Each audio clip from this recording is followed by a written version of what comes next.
got it. Yay, happy Friday, everybody. So we just wanted to hop on really quick and go over some of the intuitive eating and intuitive movement stuff. So Jenna had posted or put together a really great little infographic, and I'm going to go ahead and share that. And so let me pull that up really quick. And so we just wanted to kind of talk about the intersection of, let's see, where did it go? Oh, pull this up. Kind of the intersection between the principles of intuitive eating and intuitive exercise. And so with intuitive eating, there's actually 10 different principles, which we won't go into all of them tonight. So I think one of the big misconceptions about intuitive eating is that intuitive eating is just like, I just sit around and listen to my body and I just eat like whatever I want. And that can feel like equally overwhelming and kind of awful in the same way that rigid restrictive diets can feel terrible.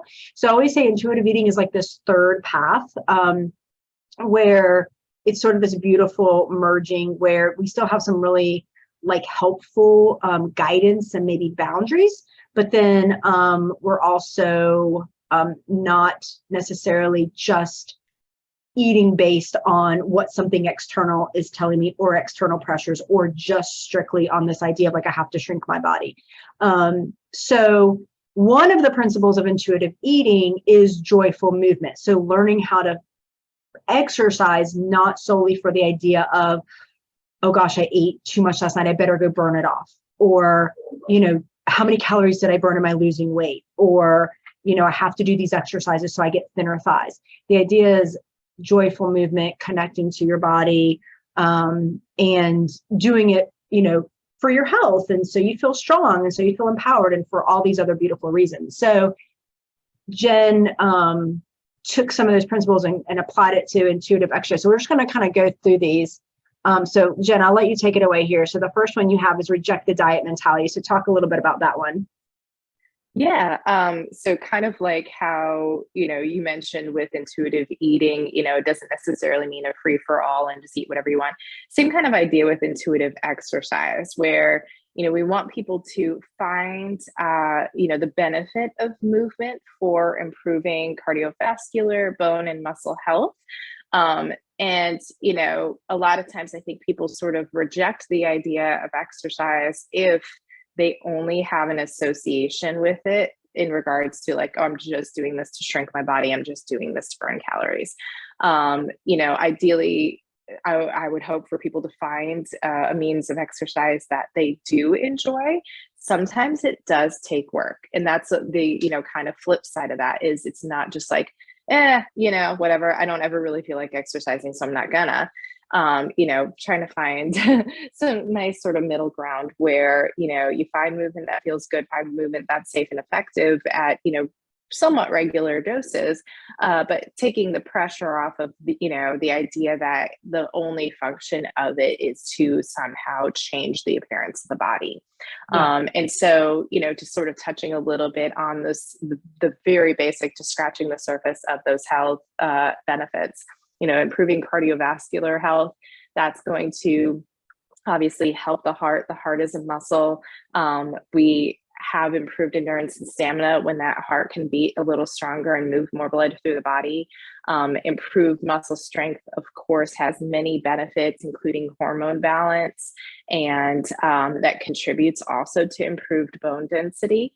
And then all together, you know, we're talking about achieving really good nutrient balance. So, you know, when the engine is finely tuned and we're able to, the body knows like sort of what's expected of it, the eating part gets a little bit easier, at least in my experience, because now like I know I'm putting at its very basic core, I'm putting substrate into my body that it's going to use to build stronger muscle, to build stronger bones, and for my heart to beat stronger as well. Yeah, I love that. And it's interesting. So I've been doing this week, I was telling Jen before we got on, I've been working on a new webinar. And so I've been going through, there's over 140 studies, like peer-reviewed studies about intuitive eating. So I've been trying to comb through and pull out stuff.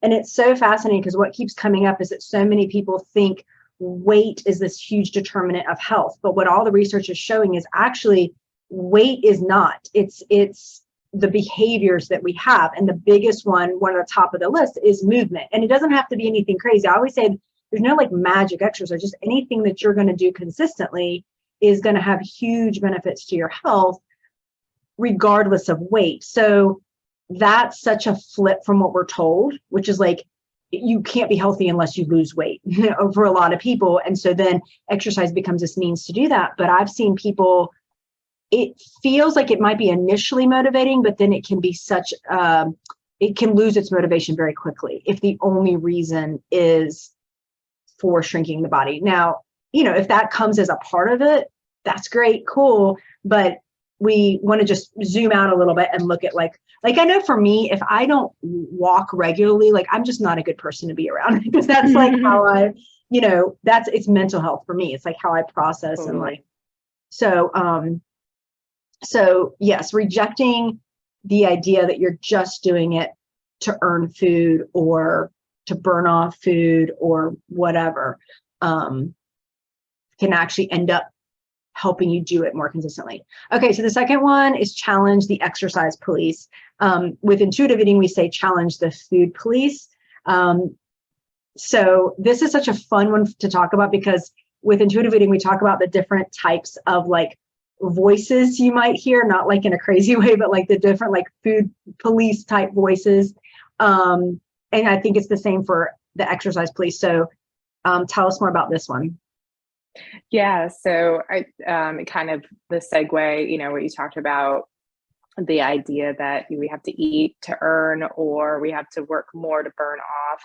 So kind of challenging the idea that is often put out there by fitfluencers, those people that are kind of virtue signaling a little bit on Instagram of like, well, I'm being so good with my diet. I'm being so good with my exercise today. And here's how, we want to kind of first kind of get rid of that idea of good or bad when it comes to food and exercise, but especially with exercise, the idea that, oh, I'm, only disciplined if I get up at the crack of dawn to always do my workouts, or, it's only a means to an end as far as like, if I don't check off like this many calories burned, then it wasn't worth it, and then the idea of like changing the workout plan to suit what was or wasn't eaten. That's kind of what I want to help people get away from, is the idea that like, whatever their plan was for the week, if they end up not moving on days that they had otherwise planned to move, that they don't try to make up for it by restricting their eating, because you still need food on days off. You still need food to breathe, for your bodily functions to work. You need food to live. And then on the flip side of that, like, let's say somebody has an easy day planned, or it's supposed to be an easy recovery day, but they went and they enjoyed, a lovely meal that may have felt indulgent, or they might have gotten perhaps full or uncomfortably full.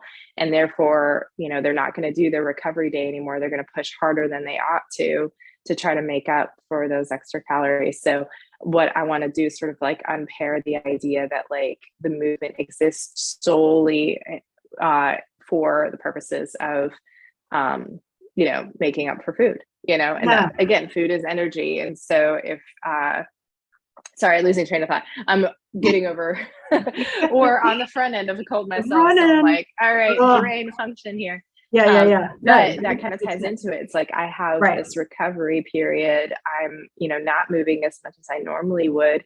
And the old me would be like, okay, you're not running. You've been sitting on your butt all day watching, catching up on sitcoms because you can't go to work. You shouldn't need to eat that much. Like you didn't really earn that, that those cheese and crackers or whatever. And it's like, when in reality, my body not only needs food to survive, it needs food to recover and repair. And so that's kind of what challenging the exercise police means to me. Yeah. The thing I see with this too is, I think people go one of two ways. They get really rigid with it, or they get really rebellious with it. And this could be with food. Yeah. So if somebody's pushing something on you, especially because there's just feeling like I should be changing something external, like I'm not okay as I am. I have seen with a lot of clients this pushback with it. that then ends up sort of creating this self-sabotage. So instead of being like, well, what feels good for me, right? They sometimes will just maybe either not do anything because it feels so icky, like, oh, I'm supposed to do this, but I don't really want to, or go in the other direction and feel like I have to earn, like I can't enjoy myself. I can't feel good. I can't, put my head in the pillow. It might be okay unless I ran those 5 miles I said I was going to run today. So it really beckons the question of like, what is true health? And sometimes what we look at is people that are these fitfluencers that are, oh, they look so healthy. We're looking at it going, oh my God, that is not healthy. That's a really unhealthy relationship you're having with food, with exercise. So kind of pushing back on that actually can be really healthy. You just don't want to do it to the point where you're self-sabotaging yourself. And then, your own health or what you want for yourself is suffering. So yes. Okay. So the next one is respect your body. So with intuitive eating, the big principle here is that just like we have all sorts of different shoe sizes, right? Like I'm a size 9. It doesn't matter what I eat. Like, it doesn't matter how much I exercise. I'm a size 9. And one of the things we have to recognize is that society has said everyone should kind of look like this. And what the reality is, we have all these beautiful body shapes, and that is what it's supposed to be like. And this pressure to have to like fit into this box is really not good and can cause us to then disrespect our body, to starve our body, to overwork our body in order to try to fit into that box. So part of respecting your body, and I like this better than love your body, because like some days you're just not, you know what I mean? Like it doesn't matter. It's like sometimes we don't love our spouses, even though deep down we really do. It's the same thing here, as just learning how to respect your body regardless of the size that it is. And that can come from how you're feeding it, how you're moving it, self-talk. Like, are you saying things to yourself about your body that you would never say to, I'm a mom of 2 daughters. So that's a great test for me, right? Litmus test is like, would I ever say this to my daughter? If I heard somebody else say this to my daughter about their body, would I punch them in the face? Yes, I would. Okay. Then I don't do it to myself. So I think this is such an important one, and I feel like it's such a foundation one.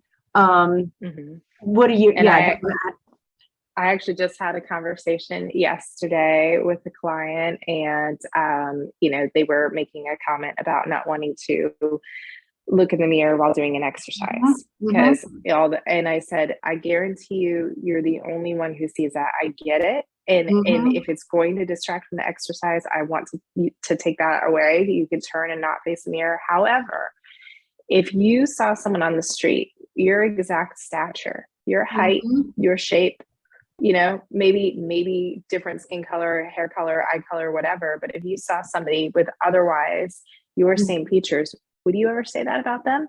And they're like, no, of course not. And I said, that's the thing, is like, we're the first and we're the most critical people of ourselves and our own body. And it's all from, I have no other way to say this, so pardon my French. It's all from bullshit that we've been told by marketing. And now, ever since putting this out, most recently, I think it just also yesterday or maybe 2 days ago, I saw something about how, we've seen this over the decades, fashion trends dictating the way we view bodies. And it's really hilarious for me to see some 90s stuff come back around, and my 13-year-old thinking she's being really original with her style. And I'm like, oh girl. But so, we've got the wide leg pants coming back and everything like that. But then also there's like a little bit of that like low rise flared jean trend coming back. And with that, I saw something out there about like the idea of what was it called? Heroin chic. Yes, I saw that. And I was just like, infuriating. No.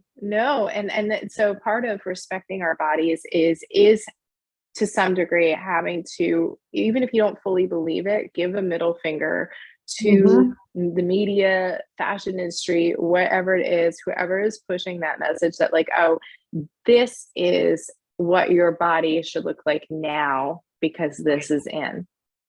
And, really honestly understanding and truly embracing the fact that you can put all the work in the world and it might not result in the body shape that you've been Yeah. told Right. is like, oh, if you do all these things, this is what your body ought to look like. Well, Right. I run 100 miles and I see every Yeah. body shape out there on the trail, running faster, running slower, but doesn't matter, getting it done. Right. And there's no one out there, saying like, oh, I'm sorry, you can't start this race. You don't look like you could finish this race, You right? don't have a six pack, so Yeah, maybe right. you do, but I mean, not everyone. Right. Yeah, exactly. Yeah. It's crazy. The only six pack I get is when I'm like severely dehydrated, and then I need a six pack of Gatorade to fix Right. that situation. Right. That sounded like that video that I just posted where that the girl was talking about how like even as women, like genetically it's so rare, like 1% that can actually get a six pack. Just because of the way our bodies are just naturally shaped. Yeah. And so we've I been love that video you shared. Like, we have a uterus. yeah, we have a Like, uterus.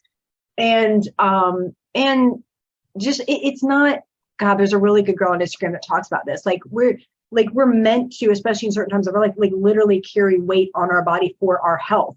So it's just this ironic, like what we've been told is healthy, often is not. So yeah, I think starting with that, I would say the majority of women that come to me are in a really like bad place with their relationship with their body. And I feel like that's such a foundation thing, is to just start to heal that. Even if it's moving to more neutral thoughts. So if you're constantly thinking the thought like, God, I hate my body, or I'm so fat, or whatever it is, even if you can just move to more neutral thoughts of like, I'm so grateful I have a body that I can move. You know what I mean? And just, it's like a discipline, because we get addicted to those negative thoughts about ourselves, and they really move us completely in the wrong direction. So that one's huge. Okay, so then the last one is honor your health. And then with intuitive eating, we talk about honor your health. I'm trying to remember which one this connects to, because we talk about gentle nutrition. That's not the one.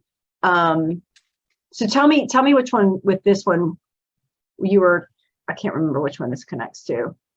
Yeah. So honor your health is kind of like, I think I even used the same line from the intuitive eating principle, which is like, choosing movement that makes you happy first and foremost.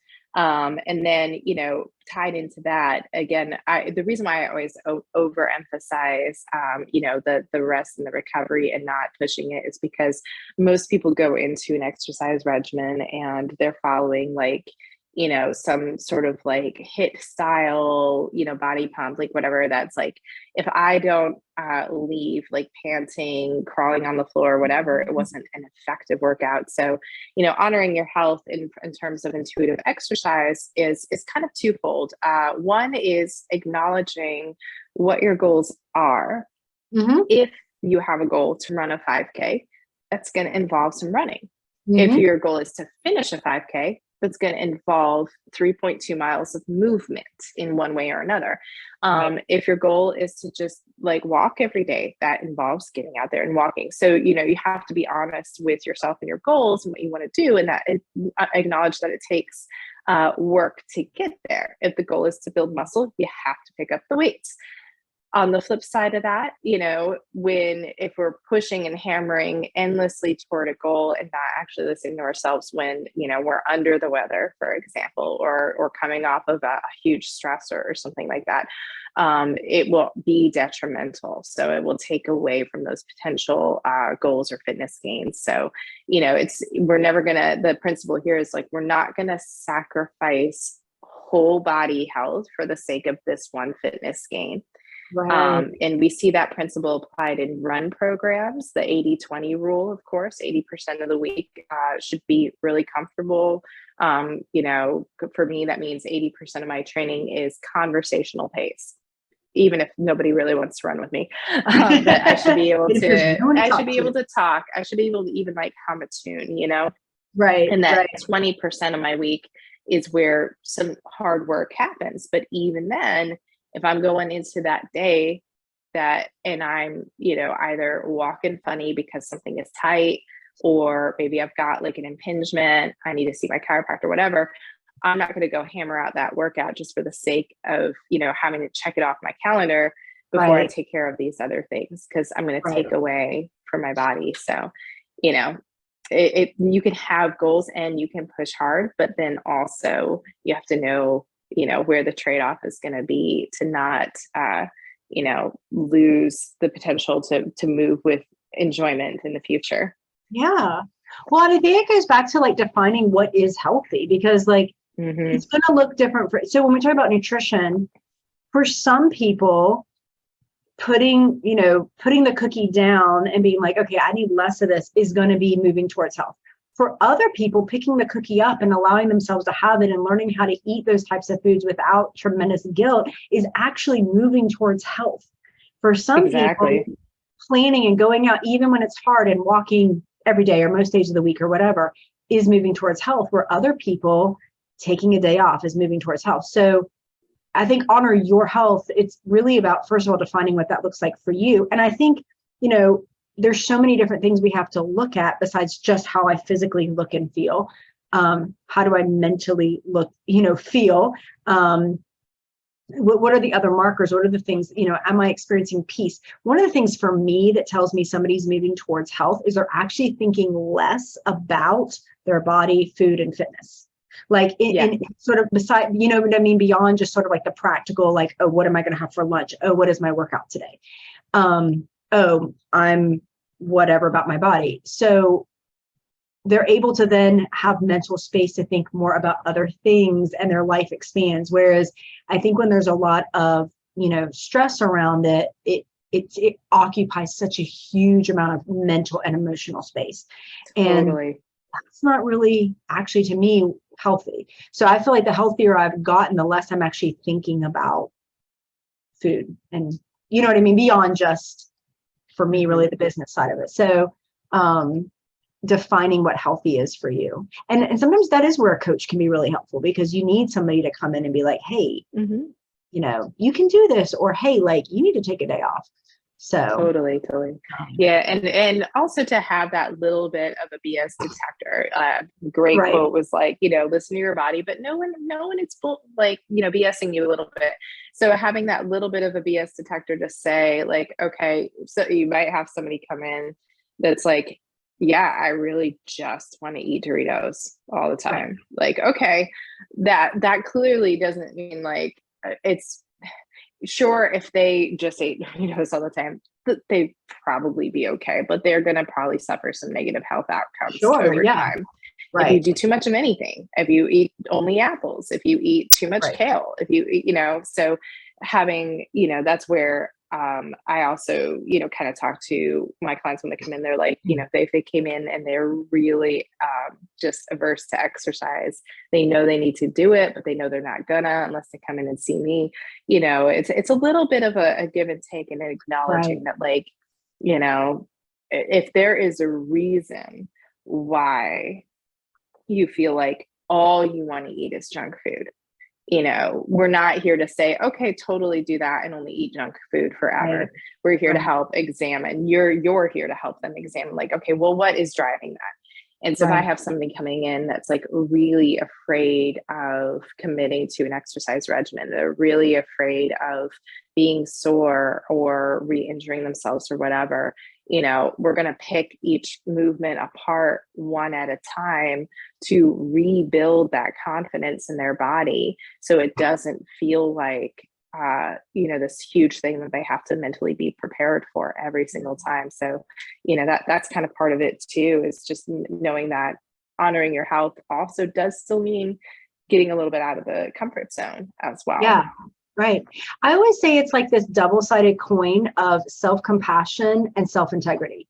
Because if Hmm. you have one, so self-compassion without the integrity piece can start to look like, I'm just doing whatever I want, and it actually can kind of spin off the rails. Self-integrity without the self-compassion piece can start to look like that rigidness, perfectionism, self-criticism. So when you pair the two together, are you in integrity if you're eating Doritos all day? Probably not. You're probably not going to feel great about that. At the same time, to beat yourself up and mentally, batter yourself because you had some Doritos, that's, falling short of that self-compassion piece. So and just also all foods fit. Like that's part of like what actually can bring true health with food. So I think that's the thing when it comes to health is like kind of constantly balancing on that line of like self-integrity, self-compassion. And I think when those two things are pretty like matched up and pretty even, you're moving in the right direction. So Exactly. yay. And we'll, we're starting with these, but we will probably do a few more of these and maybe dive into a few of the other principles of intuitive eating and intuitive movement, really, which is what this is. Again, I just want to emphasize, I think the big misconception is like when people hear intuitive, they think like you just do whatever you feel like doing. And that can be overwhelming and confusing sometimes. So there is a little bit more to it. There's a little bit more of a guidance to how we're doing this. There's a little bit more of a deep dive into understanding ourselves. So it's not just sitting around like, what do I feel like doing today? And, you have no plan or you have no, goal or you have whatever. And again, I feel like it's just this beautiful third way that most people don't know about that's not this extreme dieting, but also isn't this feeling like I'm just totally off the rails and have no structure at all. So. And I think that's where the weekly plan definitely comes into play. And if anyone's sort of still struggling at this point, with trying to make themselves a priority, make movement a priority, even a few days a week, I would hope you feel comfortable reaching out to us for tips and suggestions, because that's a big part of it is, not just, move 7 days a week or move 6 days a week or 5 days a week, because that's the only way to get to the end goal of, whatever you might be going after for advancing your health. But it does need to sort of become like a piece of your life a little bit. It shouldn't be your entire life. And I do see this with runners where, like, oh, I have to follow this plan. And if I don't hit these paces, or if I don't hit this much weekly mileage, like I'm not on the level of, other runners doing what I'm trying to do. Like, I don't want anyone to have that feeling about the workout plan. But it should still, like, we want to help people find a way to make it feel like a piece of your day. Like brushing your teeth, like putting on clothes, like making your cup of coffee, so it doesn't have to become an all-consuming thought. And the more that you kind of sprinkle that in and make that habit, that 10, 15, 20 minutes a day, the way that sort of advances health is just that you take the chore out of it. It doesn't become a chore. It doesn't feel like, and you're taking almost a little bit of the like morality out of it too. It's like, it's just a thing. It's just a thing that I do. It's a thing that I do for me. And it's not a thing I do to be better than the me I was before, because I'm already awesome. Right. But it's a thing that I do, So good. Awesome. All right. Well, we'll wrap it up here because I know you need to go rest your throat and your body and honor your health. But as Jen said, if you guys have any questions, of course, please reach out. I've emailed out the questionnaire form, just going through asking you guys a few questions about your goals and if there's anything specific you want us to address. So if you have like 2 minutes to fill that out, we would love the feedback. That'd be super helpful for us. I know it's a super crazy time of year and everybody's busy, but we just love to hear we can help you guys more. So on that note, I hope everybody has an amazing weekend. And we will talk to you guys soon. So, all right. Bye, everybody.